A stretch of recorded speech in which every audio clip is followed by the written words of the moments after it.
Good morning सभी भाई बहन को। जय मसीह की। आइए हम आज के दिन की शुरुआत परमेश्वर के एक महत्वपूर्ण वचन से करते हैं। वचन है इब्रानी 9 का 27। यहाँ ऐसे लिखा हुआ है, मनुष्यों के लिए एक बार मरना और न्याय का होना नियुक्त है। किसके लिए? हम मनुष्यों के लिए। क्या नियुक्त है, क्या तय है? एक बार मरना और न्याय का होना। यानी हम सोचते हैं कि इस जीवन में जो जीवन हमें मिला है, लोग बात करते हैं और कहते हैं हमें क्या पता मरने के बाद क्या हुआ, खाया पिया और मौज किया और मर गए, कौन देखता है। मगर यहाँ वचन क्या कहता है? मनुष्यों के लिए एक बार मरना, मरने के बाद का ही जीवन देखिए क्या है, और न्याय का होना नियुक्त है।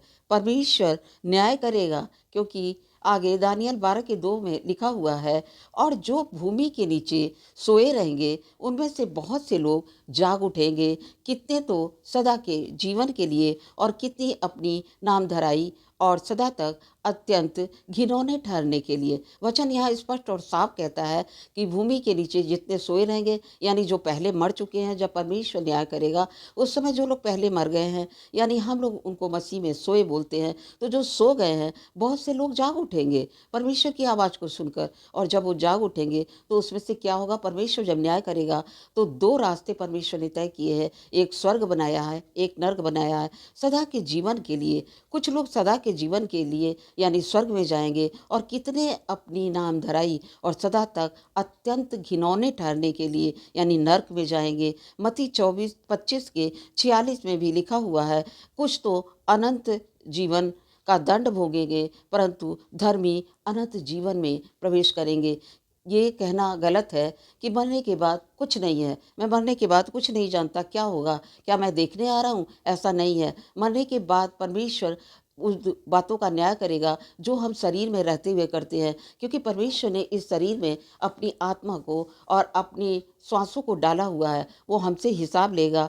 तो हमें करना क्या है? किस तरह उस समय जब न्याय होगा तो हम बचाए जाएं। कौन चाहता है थोड़ी से हाथ में यदि आग लग जाए और जल जाते हैं हम, तो हम तिलमिला उठते हैं, दवा ढूंढने लगते हैं। आप समझ सकते हैं जब समूचा शरीर हमारा नर्क में डाला जाएगा, उस भयंकर आग में हम जलेंगे तो कैसा लगेगा? ये आप मत सोचिए कि हम महसूस नहीं करेंगे, हमारा सभी महसूसीकरण उस समय रहेगा। इसलिए हमें करना क्या है? हम इस अनंत नर्क से बचने के लिए, अनंत स्वर्ग में प्रवेश करने के लिए परमेश्वर की आज्ञाओं को मानना है, और अनंत जीवन में प्रवेश करने के लिए हमें हमेशा यह सोचकर इस संसार में जीवन में बिताना है कि हम एक यात्री हैं, एक परदेसी हैं। एक यात्री जब यात्रा करता है, एक परदेसी जब परदेश में जाता है, मुसाफिर हैं हम। मुसाफिर जब कहीं जाता है तो वहाँ हमेशा के लिए नहीं रुकता है, उसे पता रहता है हमें जाना है।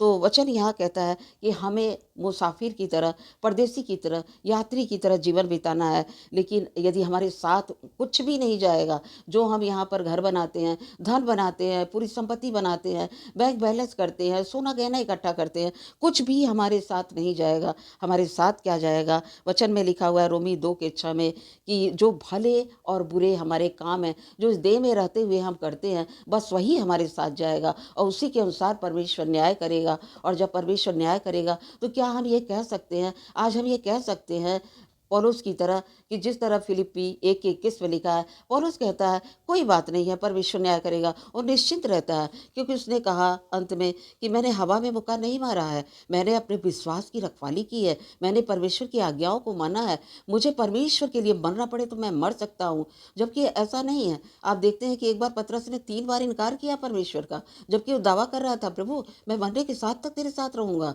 और 3 बार इनकार किया। परमेश्वर ने भविष्यवाणी की कि 3 बार तुम इनकार करोगे मुर्गे के बाग देने से पहले। मगर परमेश्वर ये भी जानता था कि 3 बार उसने अंगीकार भी किया, और 3 बार परमेश्वर ने पूछा, और उसने जवाब दिया था पतरस ने, प्रभु आप जानते हैं कि मैं आपसे बहुत प्रीति रखता हूँ। इसी तरह क्या हम भी कह सकते हैं? आज परमेश्वर हमसे भी यही बात पूछता है, तो क्या हम पौलुस की तरह ये बात कह सकते हैं, पतरस की तरह हम कह सकते हैं, प्रभु मैं तुमसे बहुत प्रीति रखता हूँ, मैं तुमसे बहुत प्रीति रखती हूँ। फिलिपियों में पौलुस की तरह हम कह सकते हैं कि जीवित रहना तो मेरे लिए मसीह है, मैं जब तक जिंदा हूँ मैं मसीह में जिंदा रहूंगा। माने हम मसीह की आज्ञाओं में चलते रहेंगे, मसीह की बातों को मानेंगे, उसकी इच्छाओं को जानेंगे, उसकी इच्छा पर चलेंगे और उसके बाद वो बड़ी ही खुशी से कहता है, मर जाना तो मेरे लिए लाभ है। माने मैं मर जाऊँगा तब भी लाभ है। क्यों? क्योंकि अभी तो मैं मसीह को याद करता हूँ, मसीह की बातों को पढ़ता हूँ, करता हूँ और उस समय जब मैं मर जाऊँगा तो मैं मसीह से जाके मिलूँगा और मैं आमने-सामने परमेश्वर को देखूँगा और परमेश्वर की आराधना और स्तुति करूँगा। वो कितना अच्छा, कितना सुंदर दिन होगा।